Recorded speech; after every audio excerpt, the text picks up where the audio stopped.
Hoy en Cuentos de la Noche, la historia olvidada de la isla prisión de Gorgona.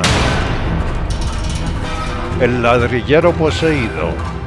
Gripa española en Bogotá en 1918. Los enfermos morían en la calle. Russi, el abogado que volvió de entre los muertos.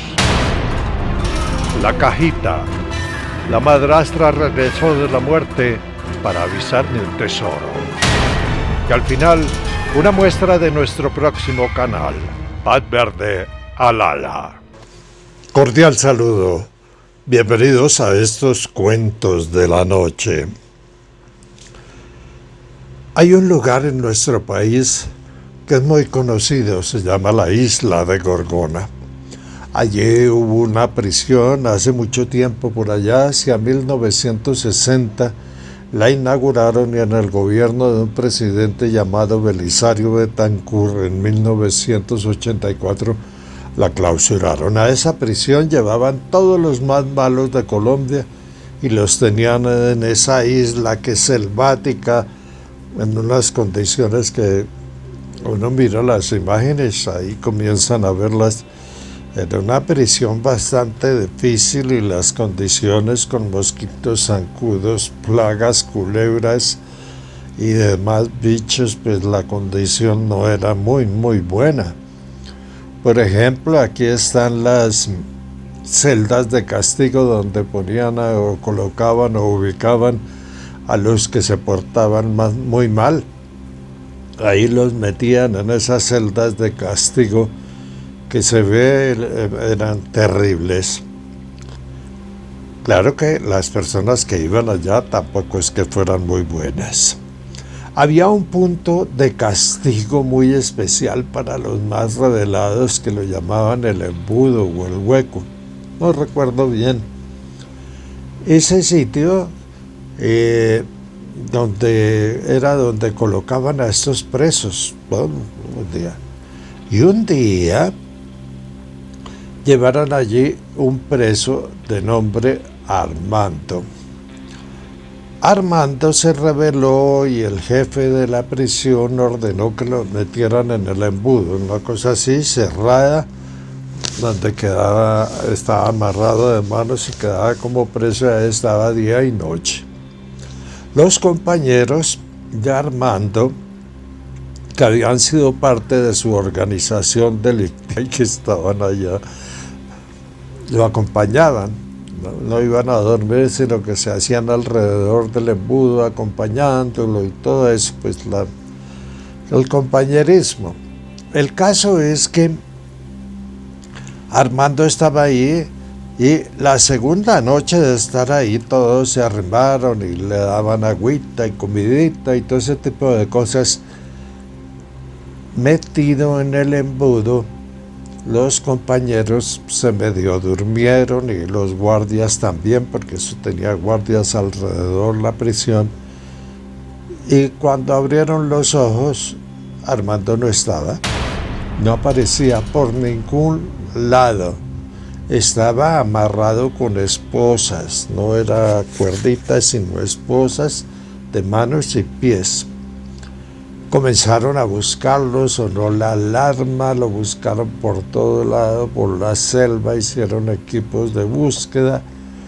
En el mar no apareció Armando. Estas son unas imágenes del cementerio de Gorgona, un sitio tétrico, bastante miedosito, con una energía pesada. No es rico estar ahí. Eso queda en una cumbre al lado de la prisión y en esa cumbre supuestamente colocaron una cruz y en la cruz había un letrero: aquí yace Armando, el que desapareció. Se perdió Armando, desapareció, se voló y se fue por el mar. Se lo comieron los tiburones, llegó a tierra firme, se metió en la selva, nunca apareció Armando. Y eso fue en los comienzos del año 62. Pasaron un resto de años hasta el 84 y Armando nunca apareció ni hubo razón de él. Desapareció del hueco. ¿Qué pasó? ¿Algo sobrenatural? ¿Se lo llevaron? No hay respuesta. Bienvenidos.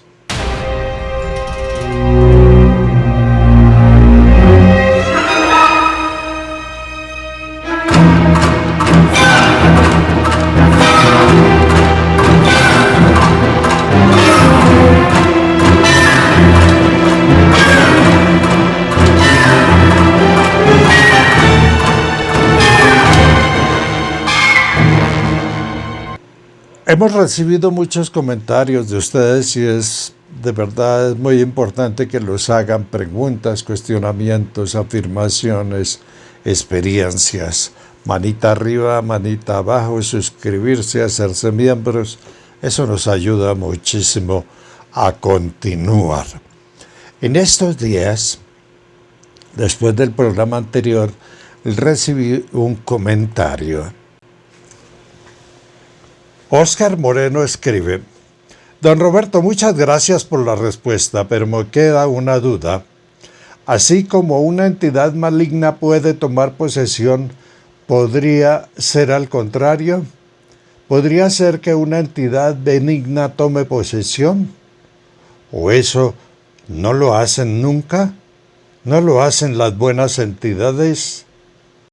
Gracias, Oscar, muy amable por su cuestionamiento, por su pregunta. Vamos con una historia que de pronto puede ilustrar.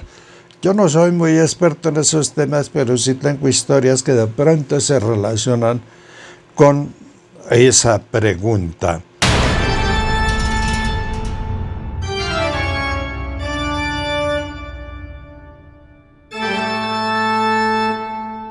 La historia ocurrió en Bogotá hacia el año de 1918, cuando hubo 1.500 muertos, 1518, 1520, cuando hubo 1.500 muertos entre una población de Bogotá de 120.000, a causa de la gripa española.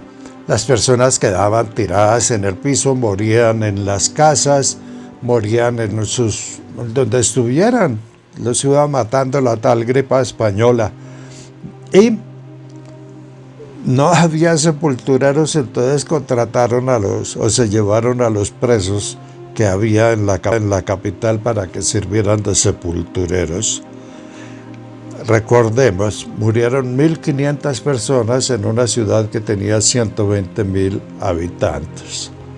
Para esa época eso era mucho. Era muy poquita gente y murieron bastante, sobre todo cabezas de familia. Principalmente mujeres, dice la historia.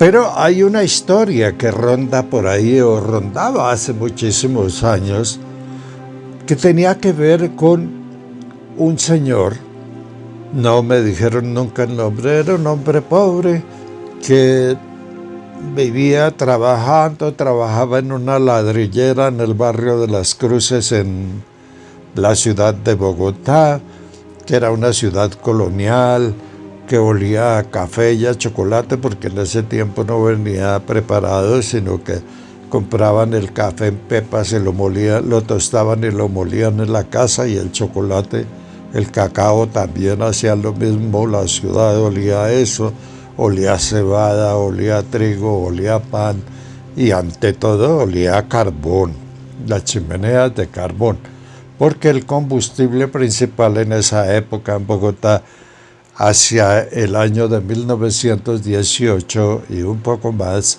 era el carbón.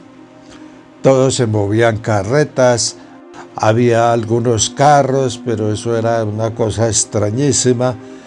Y este hombre se movía en su carretica llevando ladrillos, preparaba ladrillos, los cocinaba y los iba llevando a diferentes partes de la ciudad en su carreta.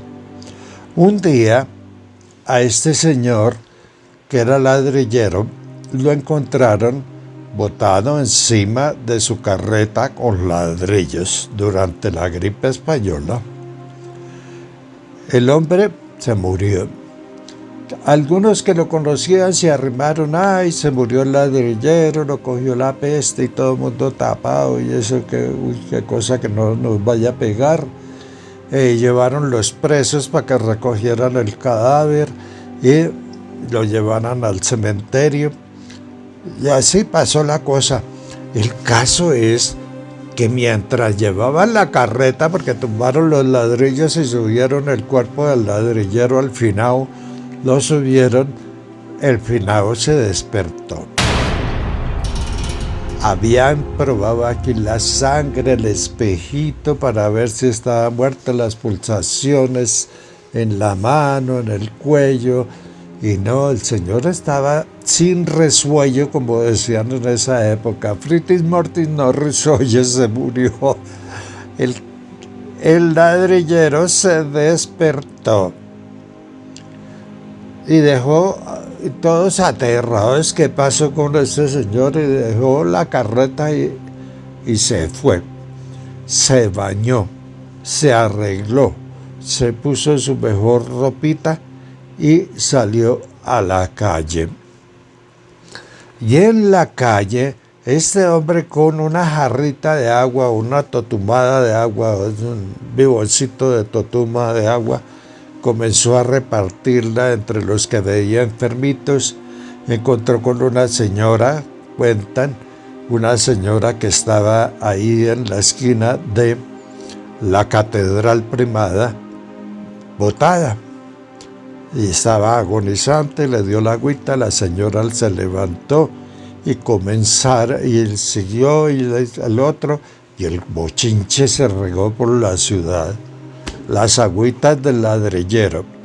Comenzaron a llamarlo de todo lado. El ladrillero iba y atendía a la gente y dicen, porque esto es chisme, esto no está en la historia ni en los periódicos de la época, que salvó mucha gente con sus agüitas. Recibió también plática porque los que se salvaban le daban alguna monedita o le daban algo que en ese tiempo eran de plata. Bueno, preguntándole alguna vez el cura párroco de Las Cruces que él cómo había hecho, ya había pasado la pandemia de la gripe española, cómo había hecho. Y el ladrillero, que era bastante católico, le comentó que él se había muerto. Pero cuando se había muerto, sintió que le entró en el cuerpo una cosa, un señor o algo maravillosamente blanco, refulgente, y ocupó el cuerpo de él. Tomó posesión del cuerpo. Y que entonces él, sintiendo que había alguien dentro de su cuerpo, sintiendo también que ese alguien mandaba o dominaba su cuerpo y su mente, se dejó llevar. Y que entonces comenzó a repartir agüitas, pero que no era él. A pesar de que estaba dentro del cuerpo, no era él el que estaba repartiendo agüitas, sino que era el otro. ¿Una posesión angelical? Vamos a, quién sabe. Pero ese es un chisme o una historia que se contaba en el barrio de Las Cruces hacia el año de 1955, cuando por las noches nos reuníamos al lado de la estufa de carbón a escuchar cuentos. Los viejos se sentaban y reunían los niños y todo el mundo, la señora, la casa y todo, como no había televisión ni había nada, a escuchar cuentos al calorcito de la estufa de carbón. Eso de pronto le responde un poquito. ¿Hubo una posesión? ¿Era un ángel? ¿Una entidad benigna? No sabemos.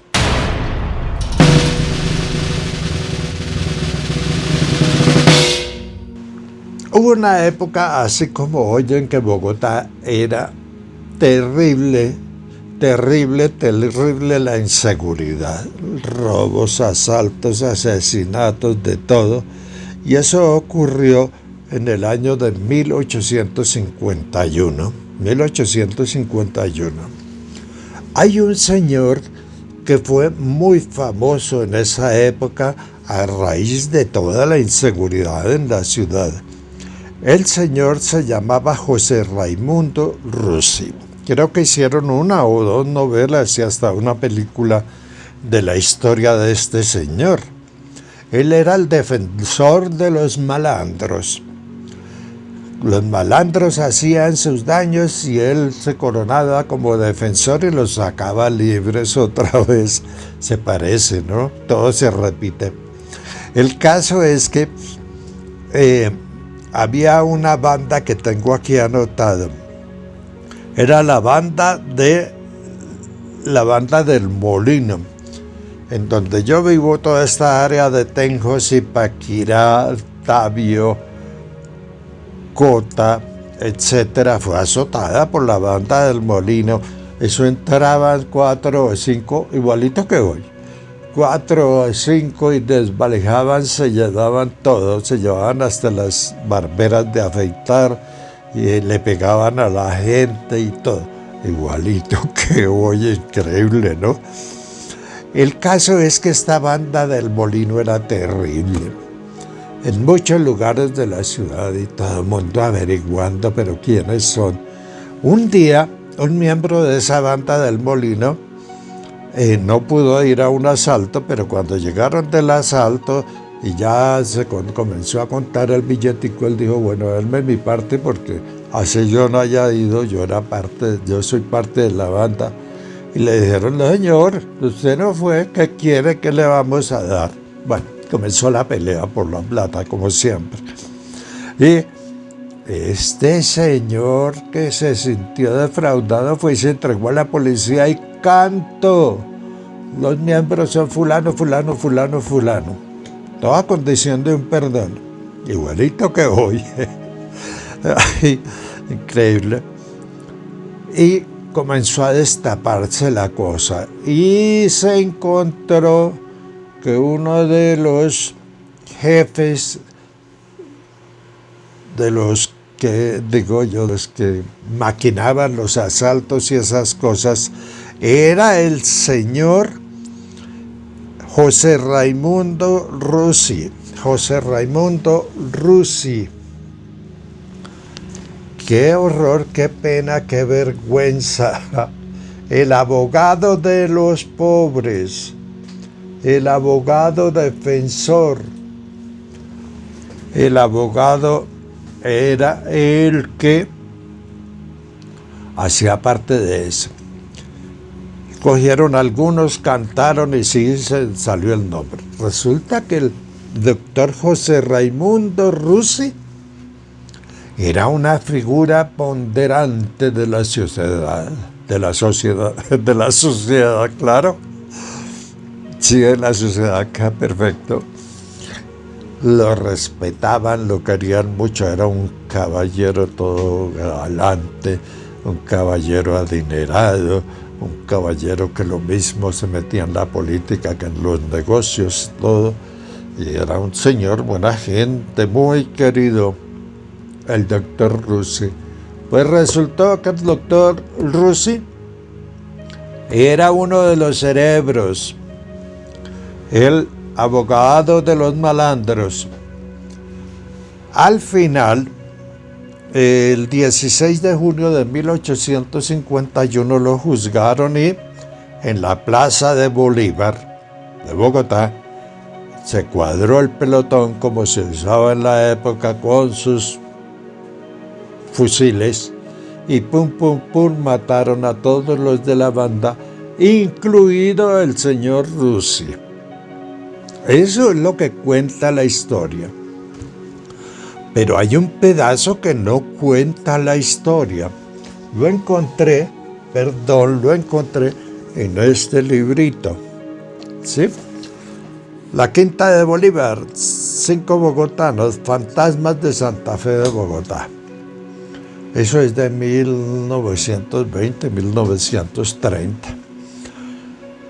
Ahí, hablando del doctor Russi, el autor cuenta que había un señor al cual la banda esa había asaltado un señor, un personaje importante de la ciudad, que lo habían robado, maltrataron a su mujer, hicieron 1000 cosas, se llevaron todo, igualito que hoy.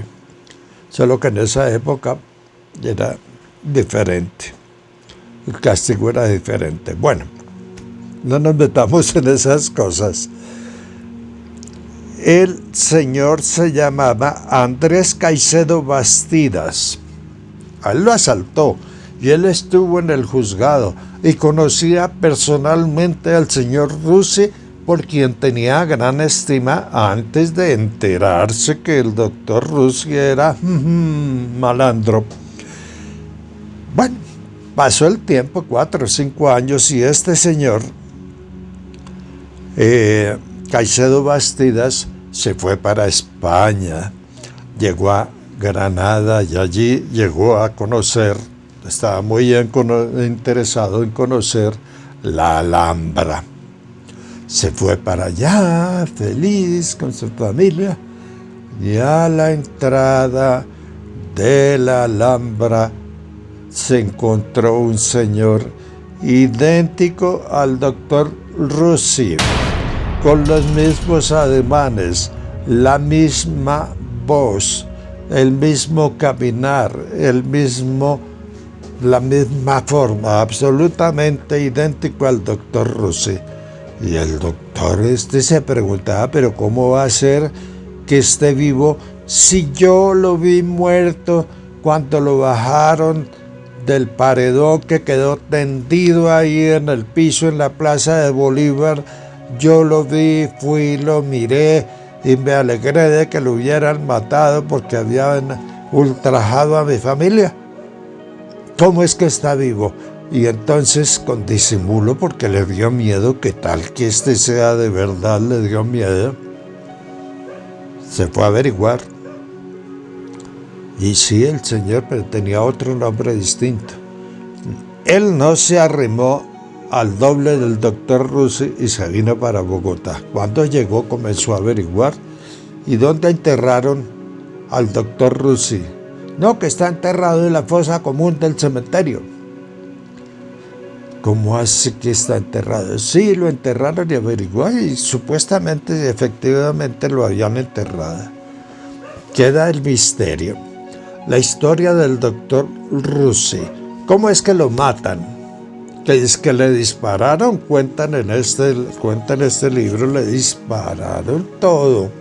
Eso lo dejaron más perforado que un colador.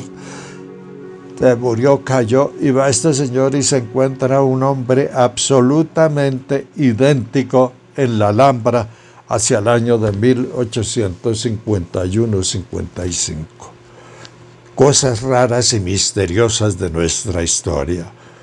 ¿Qué se hizo el doctor Russi? ¿Será que lo suplantaron? ¿Quién lo suplantó? Comienzan a enhebrarse las cosas.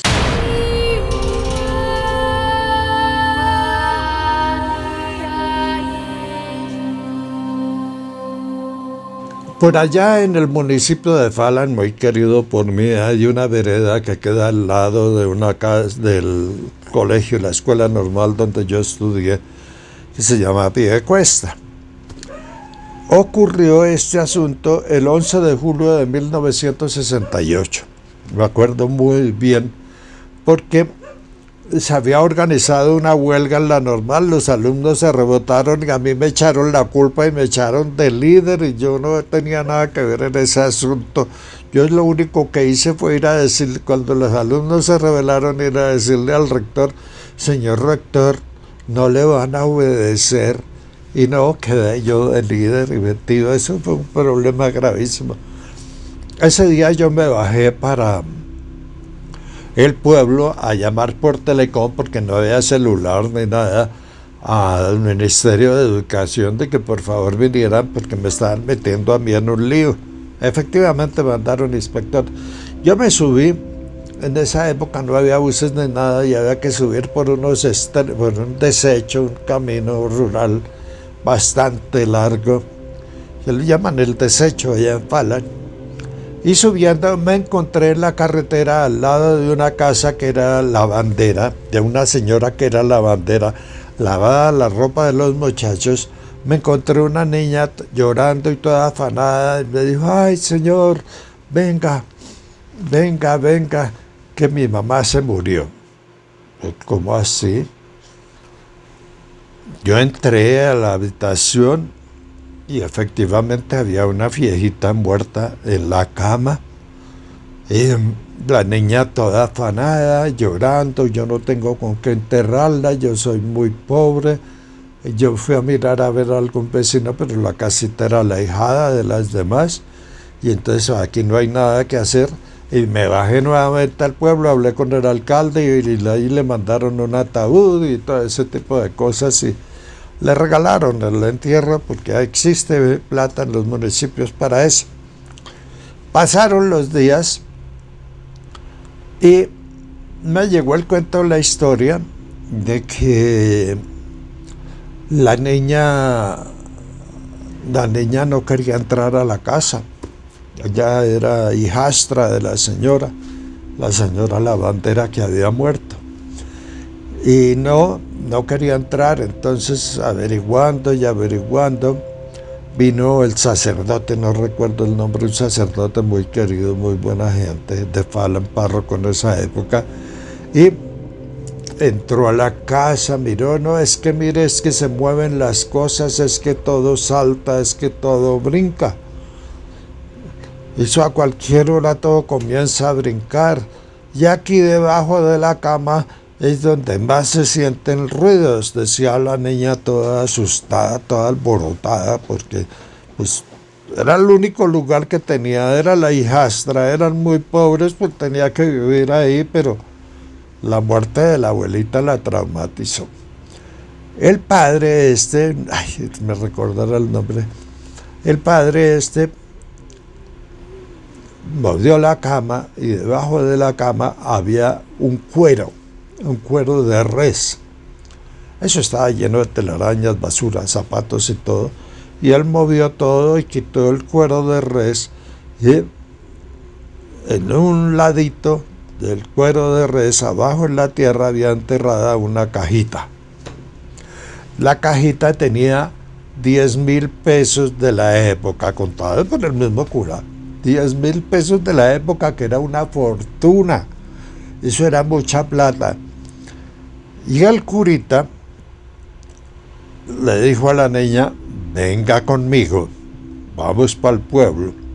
La niña no podía creer, es más, ni entendía que eran esos billetes y todo eso, porque no los veía. La abuela, la madrastra, recibía la plata de la lavandería y otros oficios y yo la camuflaba, la guardaba. Al final, hablando con el alcalde y el personero, se determinó que la plata era plata o dinero de la niña.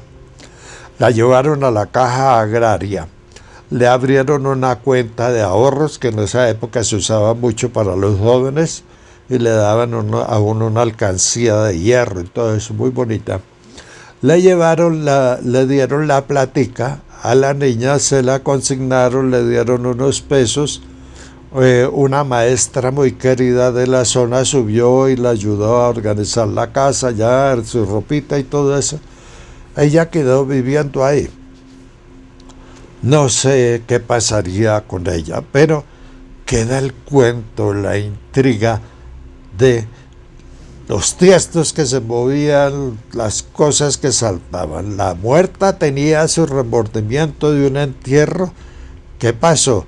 Ella tal vez en su avaricia, no puede ser avaricia solo, sino para prevenir. Las mujeres usan mucho eso, guardan para prevenir cualquier cosa difícil. Y se quedó con eso por allá al otro lado y vino a avisar que eso estaba ahí, que lo sacaran, porque eso era para la niña, como lo determinó el sacerdote. Y esa es la historia. Cosas raras y misteriosas de nuestro mundo.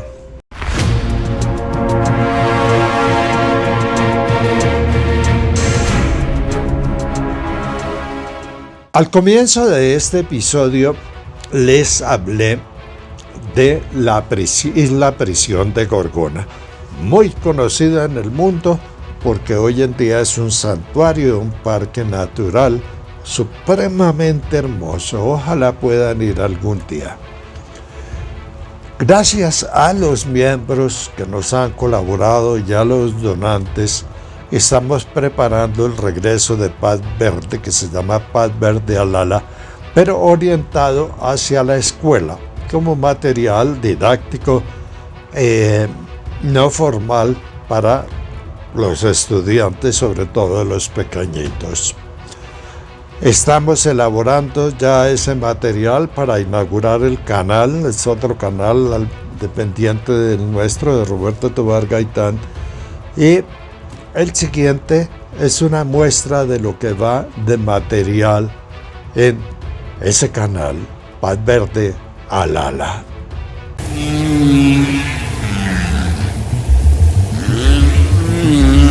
Todos los años entre julio y noviembre llegan desde el Polo Sur a nuestra isla de Gorgona, en el Océano Pacífico, las ballenas jorobadas.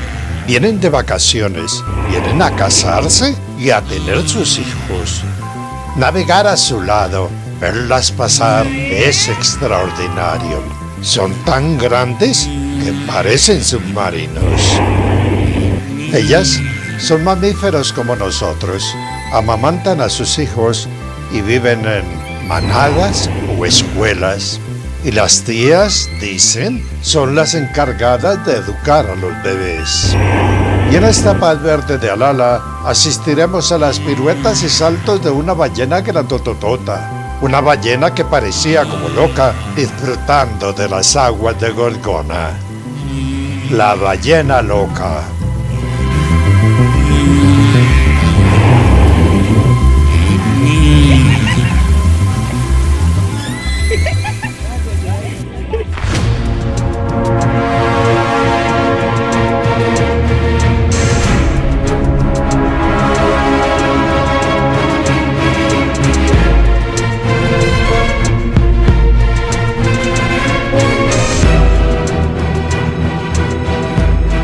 Alala en la escuela.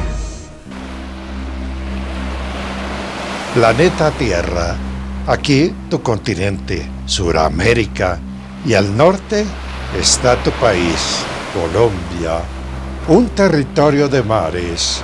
En la parte de arriba vemos el Caribe y a un ladito el Océano Pacífico. Y todo este territorio de mares y de vida ya es tu mundo.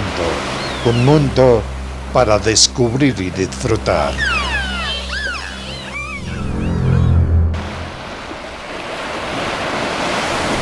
En este viaje, nuestro escenario está en esta isla grande, a la que los conquistadores españoles llamaron Gorgona.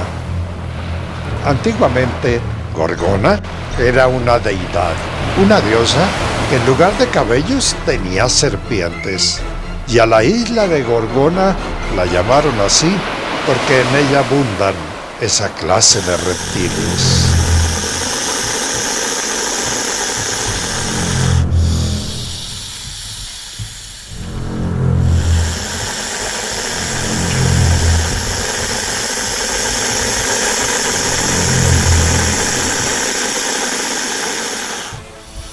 Eso lo estamos realizando con Viviana gracias a los aportes de nuestros miembros y los donantes. Lo más difícil es volver a transformar en digital las cosas antiguas y lograr material nuevo para este proyecto. Ahí vamos despacito y cuando sea el momento de la inauguración están invitados, pero ya vieron más o menos una parte del tema. Faltan algunos arreglos y algunas cosas, pero eso es lo que va a ser el canal Paz Verde Alala, 100% no formal. A todos ustedes, mil gracias por su atención. Escriban sus comentarios, manita abajo, manita arriba. Es que siempre digo manita arriba y manita abajo, me equivoco. El Asperger se me sale. Bueno, feliz noche. Mucho descanso, tranquilidad, paz. Y recuerden, así como en el caso de los tiempos de Rusia, todo se repite, pocas cosas son diferentes. El escenario puede variar y los personajes, pero ya vieron cómo se parece esa época del doctor Rusia hacia el año de 1850. Igualito. Gracias.